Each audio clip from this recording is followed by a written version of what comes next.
శ్రీకృష్ణ పరబ్రహ్మణే నమః. శ్రీమద్భగవద్గీత 6వ అధ్యాయము ధ్యానయోగము సారాంశం. ఈ అధ్యాయంలో శ్రీకృష్ణుడు 5వ అధ్యాయంలో ఉన్న కర్మయోగము, కర్మ సన్యాస యోగాలను పోల్చి విశ్లేషణ కొనసాగిస్తూనే కర్మయోగాన్ని మనకు సిఫారసు చేస్తున్నాడు.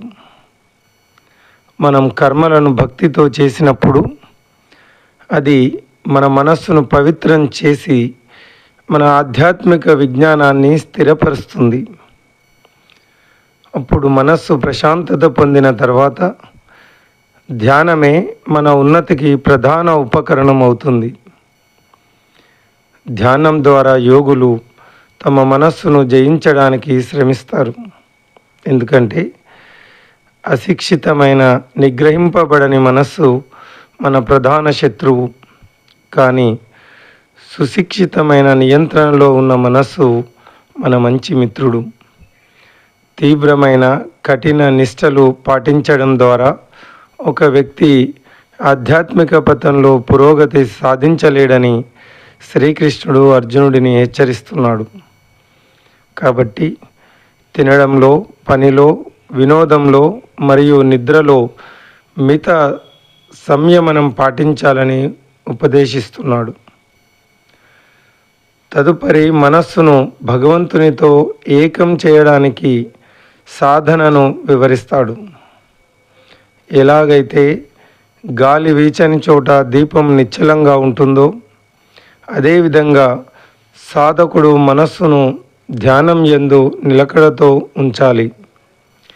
నియంత్రణ చేయడానికి మనస్సు నిజానికి చాలా క్లిష్టమైనది, కానీ అభ్యాసము, వైరాగ్యాలతో దీనిని నియంత్రించవచ్చు. కాబట్టి మనస్సు ఎక్కడికి పోయినా దానిని తిరిగి తెచ్చి భగవంతుని వైపే స్థిరంగా కేంద్రీకరించాలి. ఎప్పుడైతే మనస్సు పరిశుద్ధమవుతుందో అది అలౌకిక స్థితిలో నిలుస్తుంది. ఈ యొక్క సమాధి అన్న పరమానంద స్థితిలో వ్యక్తి అనంతమైన దివ్యానందాన్ని అనుభవిస్తాడు. అర్జునుడు తదుపరి శ్రీకృష్ణుడిని ఆధ్యాత్మిక మార్గంలో ప్రారంభమైన చంచలమైన మనస్సు వల్ల లక్ష్యాన్ని చేరుకోలేని సాధకుడి గతి ఏమిటి అని ప్రశ్నిస్తాడు.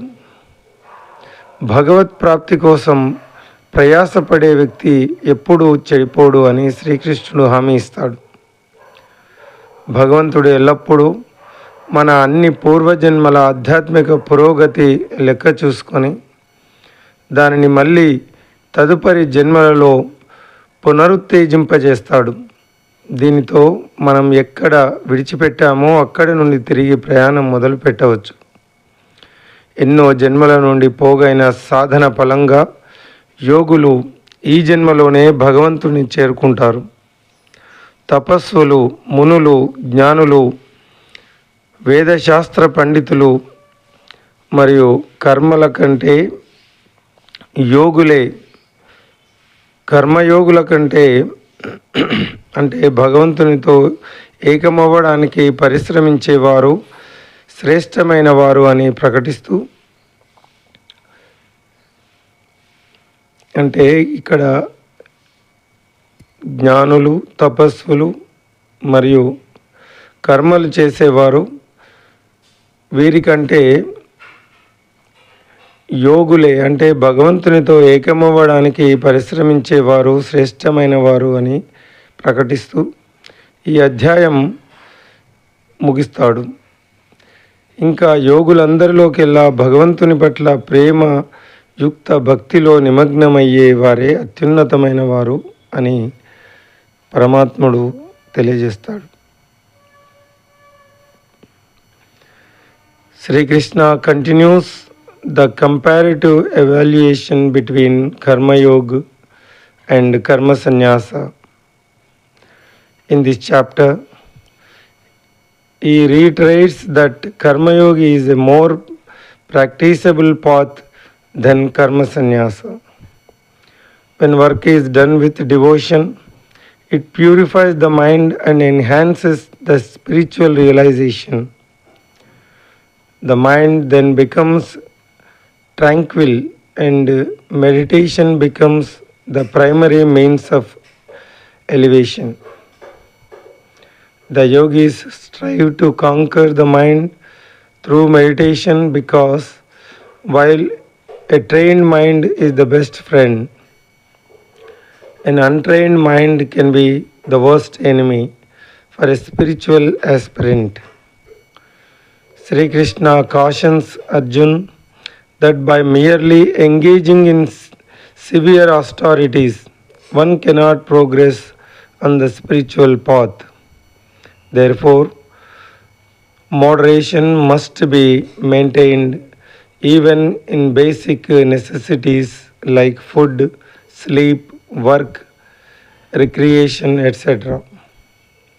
Sri Krishna then explains Yoga Sadhana or the spiritual practice for uniting the mind with God.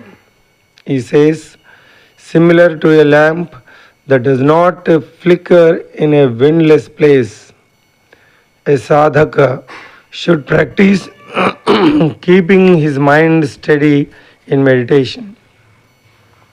He agrees that it is difficult to restrain the mind, but it can be controlled by practice and detachment.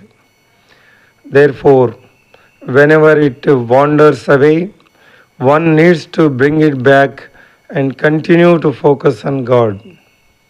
Then the mind gets purified and is established in transcendence or samadhi, which is a joyous state where one experiences infinite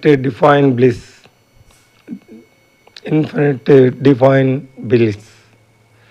Arjuna asks, what happens to those spiritual aspirants who begin their journey but due to an unsteady mind they are unable to reach their goal?